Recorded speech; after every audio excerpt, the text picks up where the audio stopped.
एक डिफरेंस मैंने फील किया है जो एज एस्पिरेंट आपको बुरा लगेगा, आपको फील होगा कि यार ये सर ऐसे कैसे बोल रहे हैं, but that is a hard truth. कि ऐसा क्या होता है कि बार बार उनको ड्रॉप करना पड़ता है, ऐसा क्या रीज़न होता है कि वो एक ही बार में निकल नहीं पाते। जो भी टॉपर्स वो एक ही चीज़ बोलते हैं और ये चीज़ कहीं ना कहीं हम लोग मिस करते हैं एज ए नीट एस्पिरेंट। देखो, एग्जाम को क्रैक करने के दो तरीके होते हैं, है ना। Hi everyone, myself Murali Krishna Vairagi. So basically मैं राजस्थान से बिलोंग करता हूँ, अजमेर राजस्थान। और अभी करंटली मैं एक ऑर्गेनिक केमिस्ट्री की फैकल्टी हूँ। I completed my BTech from NIT Srinagar in 2012 और आफ्टर दैट IIT मद्रास से गोल्ड मेडलिस्ट हूँ। सो बेसिकली IIT मद्रास से मैंने project planning and control certification में गोल्ड मेडल किया था। पूरे इंडिया में फर्स्ट रैंक थी मेरी। सो यहाँ से एक क्वेश्चन अराइज होता है कि IIT मद्रास से पढ़ने के बाद, NIT से पढ़ने के बाद, जो कि बच्चों का सपना होता है NITs में जाना, IITs में जाना, और उसके बाद में एक बड़ी MNC में काम करना, कॉर्पोरेट सेक्टर में काम करना, डॉलर्स में पैसा छापना, है ना। तो उस सर वाली लाइफ को छोड़ के, और अभी मैं आज एक प्रोफेशन मेरा टीचिंग है और मैं ऑर्गेनिक केमिस्ट्री पढ़ाता हूँ JEE mains exam, JEE advance exam और नीट एग्जामिनेशन के लिए। सो बेसिकली मैंने ये वाली जर्नी क्यों चूज़ करी अपने लिए, क्या उसका रीज़न था, क्या मोटिव था, तो आज की इस छोटी सी कहानी के माध्यम से हम वो चीज़ जानेंगे। और ये सेशन बेसिकली उन बच्चों के लिए बेनिफिशियल रहेगा जो अभी नीट एग्ज़ाम की प्रिपरेशन कर रहे हैं। थ्रू आउट द जर्नी उनको क्या दिक्कतें आती हैं, कैसे वो अप्स एंड डाउन्स में पूरे साल झेलते हैं, पूरे साल फील करते हैं, और उसके बाद कैसे वो अपनी जर्नी के लास्ट पड़ाव तक पहुंचते हैं, वो सारी बातें हम आज सेशन के थ्रू जानेंगे। सो ऑलरेडी स्टार्ट करते हैं। सो बेसिकली जो सेशन है वो स्टार्ट कहाँ से हुआ, मेरी टीचिंग जर्नी स्टार्ट क्यों हुई, उसका क्रेडिट मेनली मेरे एक सर को जाता है, जिनकी वजह से मैं लाइफ में जो भी चीज़ें आज आपके सामने मैं यहाँ पे खड़ा हूँ, जो स्टॉक के मंच पे हूँ, आज मैं ऑर्गेनिक केमिस्ट्री बच्चों को पढ़ा रहा हूँ और इतना काफ़ी कुछ चीज़ें लाइफ में अचीव कर रखी है, उसका पूरा श्रेय सर को जाएगा। कहते हैं कि लाइफ में बेसिकली एक पर्सन अगर आपको मिल जाए और आप अगर उसको अपना गुरु मान लें, और उसके बाद अगर आप लाइफ को स्टार्ट करें और आप उस पर ब्लाइंड ट्रस्ट करें। बहुत से लोग बोलते हैं, आपने कई बार डॉक्टर विकास देवीकर्ती सर को भी सुना होगा, कहते हुए कि लाइफ में एक ऐसा रिश्ता होना चाहिए जहाँ आप ब्लाइंड ट्रस्ट कर सके, जहाँ पे हमें बार बार दिमाग लगाने की जरूरत ना पड़े। अगर वैसा आपका एक रिलेशन है तो आप लाइफ में बहुत ऊपर जा सकते हैं। सो वही सेम रिलेशन बेसिकली मेरा सर के साथ था और उसी रिलेशन के दम पे धीरे धीरे मैं आगे बढ़ता रहा और यहाँ तक पहुँचा। सो स्टार्टिंग जर्नी यहाँ से स्टार्ट होती है कि बेसिकली सर हमें पढ़ाते थे और सर का एक कनेक्शन मेरे साथ जो था वो सिर्फ पढ़ाने तक लिमिटेड नहीं था, 360 डेवलपमेंट था। वो चाहते थे कि हम अच्छे से पढ़ें, जो बच्चा नहीं पढ़ने वाला है वो भी पढ़े, और जिसका सिलेक्शन नहीं हो रहा है, जो मेहनत नहीं करना चाहता है, वो लाइफ में कुछ ना कुछ ऐसा करे जो उसका यूनिक टैलेंट हो। तो वहाँ से कहानी शुरू हुई और वहाँ से मैं क्लास में कोई इतना टॉपर बच्चा नहीं था। मैं पहले टॉपर था अपने टाइम में, मेरे 8th में मेरिट थी, 10th में मेरिट थी, बट कुछ ऐसा हुआ कि 11th क्लास में मैं कोचिंग में आया, तो वहाँ आने के बाद में उल्टे मुँह गिरा। जो मैं चाहता था, जिस तरीके से मैं रैंक लाना चाह रहा था, जो मैं टॉप करना चाह रहा था बेसिकली, वो मैं टॉप ऊपर से ना करके नीचे से कर रहा था। मेरी लास्ट रैंक आ रही थी। तो मैंने अपना डाउनफॉल वहाँ पे फील किया था कि स्टार्टिंग में एक सेलिब्रिटी वाली फील स्कूल में थी, फिर वहाँ से कोचिंग में आए, कोचिंग में आने के बाद देखा कि कुछ नंबर ही नहीं आ रहे हैं। इवन आप नंबर ऑफ आवर्स बढ़ा रहे हो, खूब पढ़ाई कर रहे हो, खूब मेहनत कर रहे हो, उसके बाद आपकी रैंक उल्टा खराब हो रही है। तो वो वाला फेज़ था और उस फेज़ में बहुत रेयरली ऐसा होता है कि उस फेज़ से आप निकल पाते हो, और जब निकलते हो तो काफ़ी टाइम हो जाता है। सो उस फेज़ में मेरे को ये सर मिले। उस फेज़ में मेरे एक केमिस्ट्री में सर थे, मनीष टांक सर, और जिनकी वजह से सब कुछ पॉसिबल हुआ। और मेरे एक फिजिक्स के सर थे, किशन सिंह राठौड़ सर, उनकी वजह से सारी चीज़ें पॉसिबल हुई। सो वहाँ से उन्होंने थोड़ा सा मेथड चेंज किया, फिर थोड़े मैंने एफर्ट्स डाले, और फाइनली वहाँ से करते करते फिर मैं NIT तक पहुँचा, IIT तक पहुँचा। साथ में मैंने कुछ एग्ज़ाम दिए, उसमें मेरी सिंगल डबल डिजिट रैंक में भी थी, ट्रिपल डिजिट रैंक में भी थी। तो वो सारी चीज़ें मैंने एक्वायर करी। सो अब इस कहानी को हम डायरेक्टली शिफ्ट करते हैं हमारे नीट जर्नी पे, कि नीट जर्नी में बेसिकली क्या दिक्कतें आती है और एज ए टीचर अभी मैं क्या फील कर पा रहा हूँ, बच्चे किस तरीके से चीज़ों में उलझ जाते हैं। सबसे बड़ी दिक्कत जो नीट की जर्नी में मुझे लगती है, जो नीट की प्रिपरेशन में एस्पिरेंट्स को मैं देखता हूँ, नंबर ऑफ ड्रॉप्स। अगर इस साल सिलेक्शन नहीं हुआ तो नेक्स्ट ईयर ड्रॉप करेंगे, नेक्स्ट ईयर नहीं हुआ तो अगले साल ड्रॉप करेंगे। तो वो सारी चीज़ें, कि ऐसा क्या होता है कि बार बार उनको ड्रॉप करना पड़ता है, ऐसा क्या रीज़न होता है कि वो एक ही बार में निकल नहीं पाते। मेरा बेसिकली जो एकेडमिक बैकग्राउंड रहा है वो JEE से रहा है। मैं खुद साइंस मैथ का स्टूडेंट रहा हूँ, मैंने NIT IIT से पढ़ाई करी है। उसके बाद मेरा जो मेन पढ़ाने का फील्ड भी रहा है वो JEE वाला रहा है, और उसके बाद मैं नीट वाले बच्चों को भी मेंटर कर रहा हूँ, उनको भी पढ़ा रहा हूँ। सो एक डिफरेंस मैंने फील किया है जो एज एस्पिरेंट आपको बुरा लगेगा, आपको फील होगा कि यार ये सर ऐसे कैसे बोल रहे हैं, but that is a hard truth. JEE में क्या होता है कि बच्चे को पता होता है, उसकी मेंटेलिटी सेट होती है कि जैसा होता है ना कि LIC, जीवन के साथ भी और जीवन के बाद भी।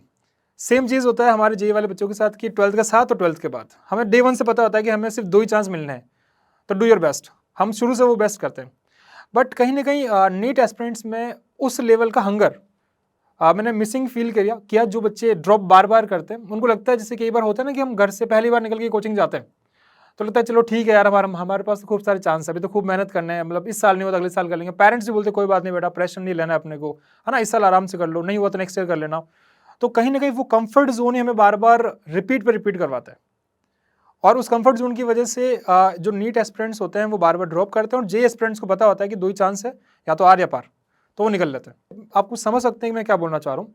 साथ ही साथ मैं क्लास में कई बार बच्चों को बोलता हूँ कि यार देखो, आप इस जर्नी में आए हो और आप नीट की तैयारी कर रहे हो, आप आके बैठे हो, आप बोल रहे हो सर मेरे से ये नहीं हो रहा है, मेरे से क्वेश्चन नहीं हो रहा है। खासकर मैक्सिमम बच्चों की दिक्कत फिजिक्स कि फिजिक्स में मेरे से सवाल नहीं बन रहे, मेरे से ये नहीं हो रहा, मेरे से वो नहीं हो रहा है। फिर आप शुरू में स्टार्टिंग में जोश होता है सब बच्चों को, सारे बच्चे स्टार्टिंग में खूब पढ़ते हैं, एक एक दौर होता है, जैसे हम टीचर्स को पता होता है कि अभी एडमिशन का टाइम है, बच्चे जोश में है, खूब पढ़ रहे हैं। फिर डे बाई डे जोश डाउन हुआ, बच्चे धीरे धीरे खत्म होना चालू हुए, फिर लास्ट में आगे कुछ बच्चे निकल गए, कुछ खराब हो गए। सो बेसिकली उनका खुद का मोटिवेशन है या नहीं, वो अपने आप से वो पूछो एक बार कि मेरा मोटिवेशन है क्या, क्या मुझे रियल में नीट करना था, अगर मुझे करना था तो मुझे बाय हुक और बाय क्रूक करना है। बट बहुत सारे बच्चे होते हैं वो साल दर साल रिपीट करते हैं, और 1 साल 2 साल 3 साल 4 साल रिपीट करने के बाद फाइनली जब मैं उनको देखता हूँ तो उसके बाद बीएससी करते हुए नजर आते हैं। और कुछ बच्चे ऐसे होते हैं जो क्या करते हैं, इधर नीट चल रहा है उनका, पैरेलली बीएससी की डिग्री चल रही है, ना नीट ढंग से कर पा रहे हैं ना बीएससी कर पा रहे हैं, दो नाव में उन्होंने टांगे रख रखी है, ऑब्वियसली पजामा फटेगा।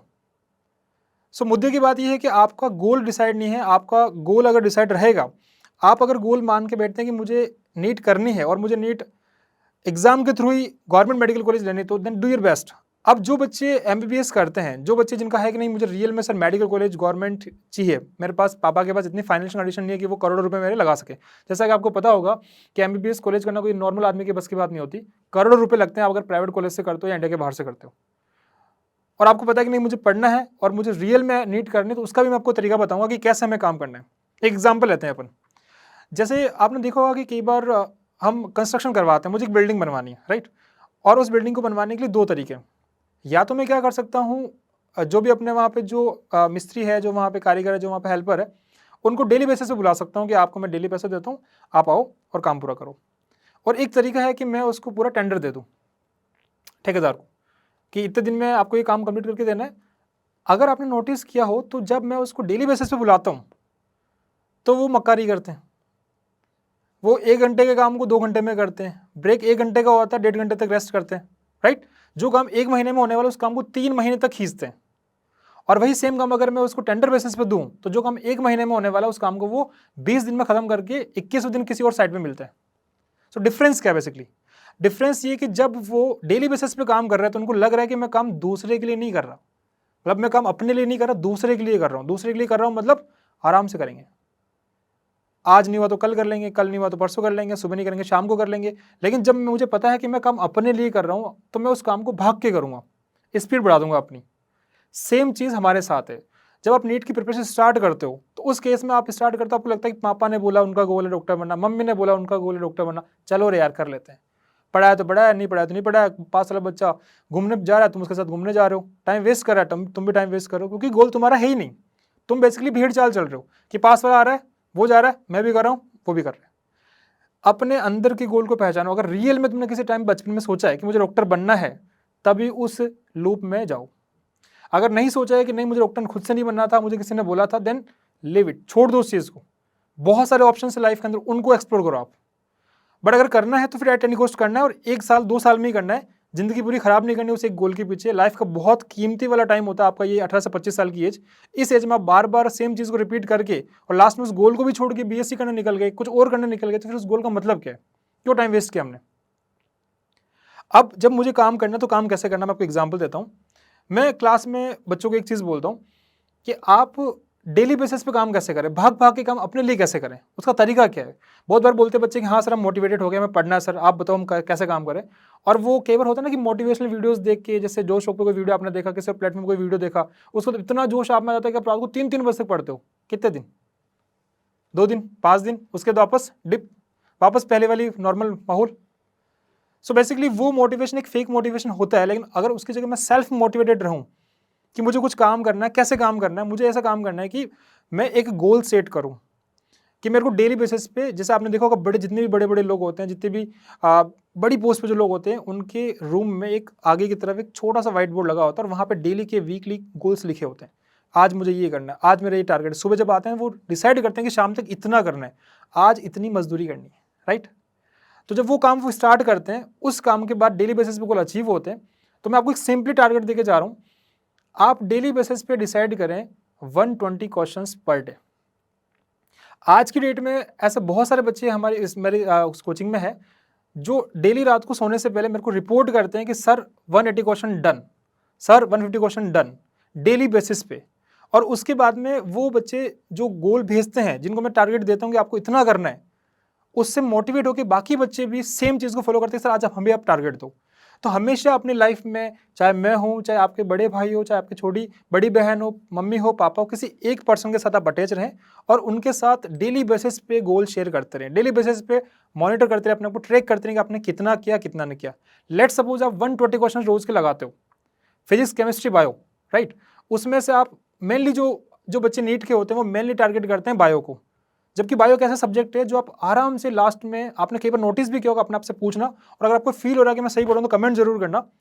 जब आपके एग्जाम होते हैं कोचिंग्स में 21 डेज 15 डेज पे, आप उनमें से कितने दिन बायो पढ़ते हो और उसके बाद कितने नंबर बायो में आते हैं जब आपका एग्जाम होता है 720 मार्क्स का।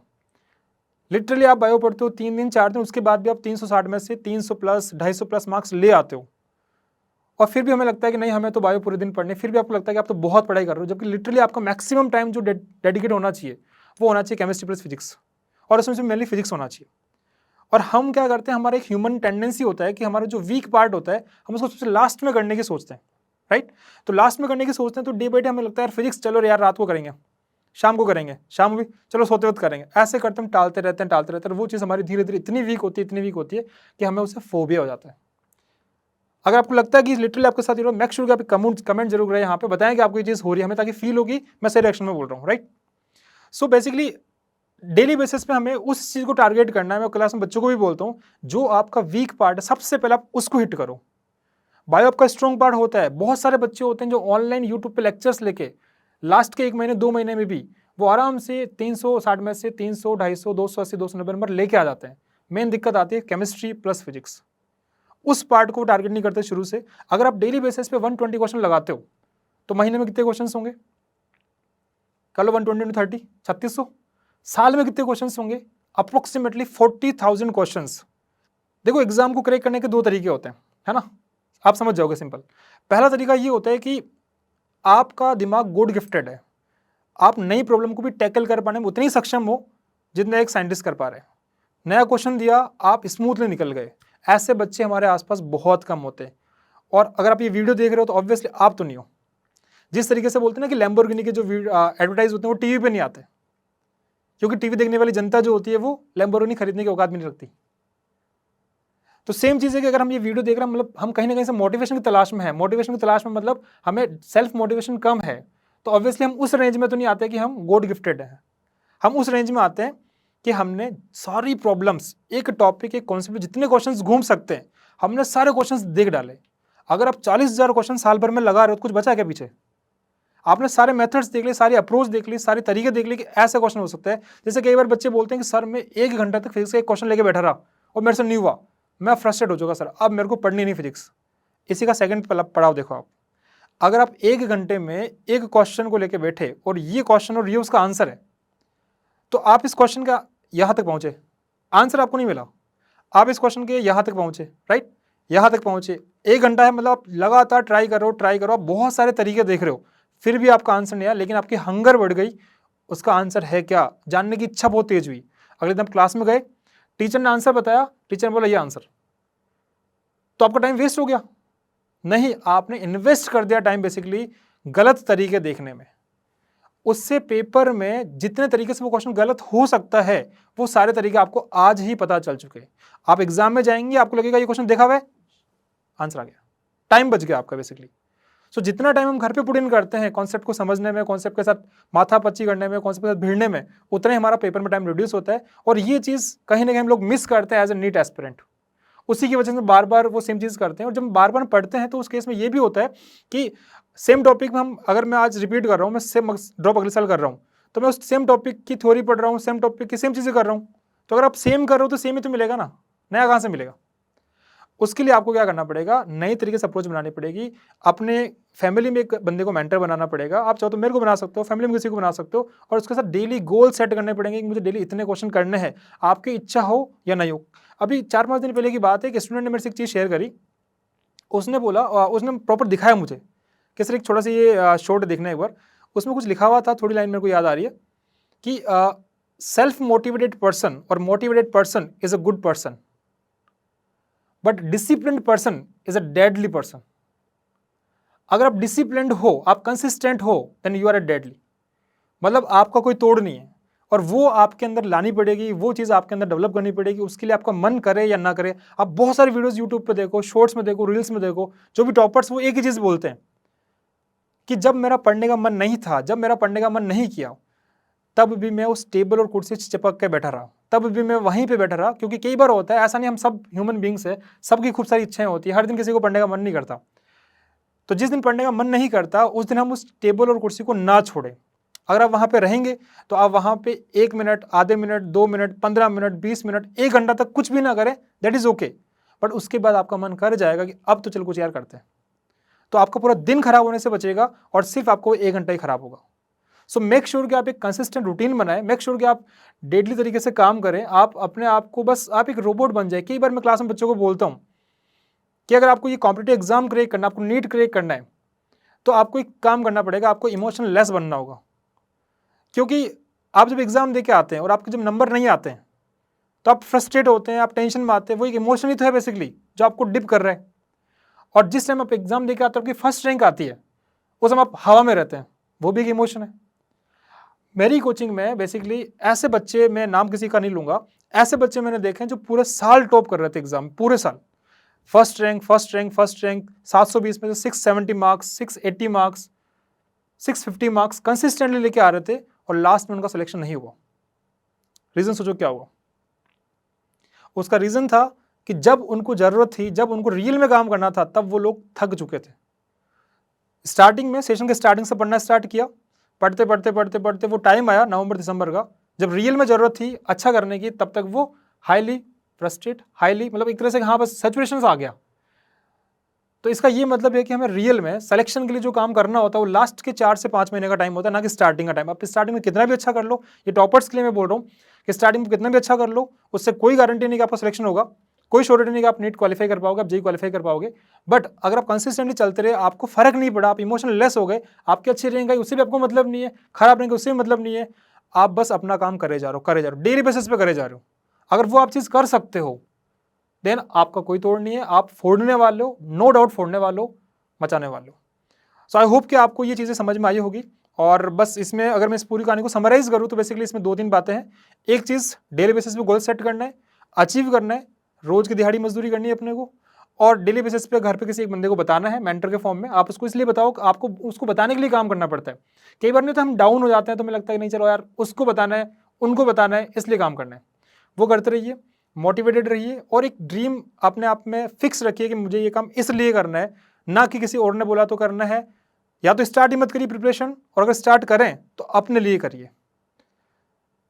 सो इसी के साथ मैं चाहूँगा कि सेशन को अपन बाइंड अप करते हैं, और मैं लास्ट में जोश टॉक को बहुत बहुत धन्यवाद देना चाहूँगा कि उन्होंने मुझे एक अपॉर्चुनिटी दी यहाँ पे आके बोलने के लिए, और ये मेडल प्रदान किया। सो बेसिकली उनका एक मुहिम है कि अपन देश की सेवा के लिए समर्पित रहे, और उस मुहिम से मेरे को जोड़ा। थैंक यू सो मच जोश टॉक। That's it.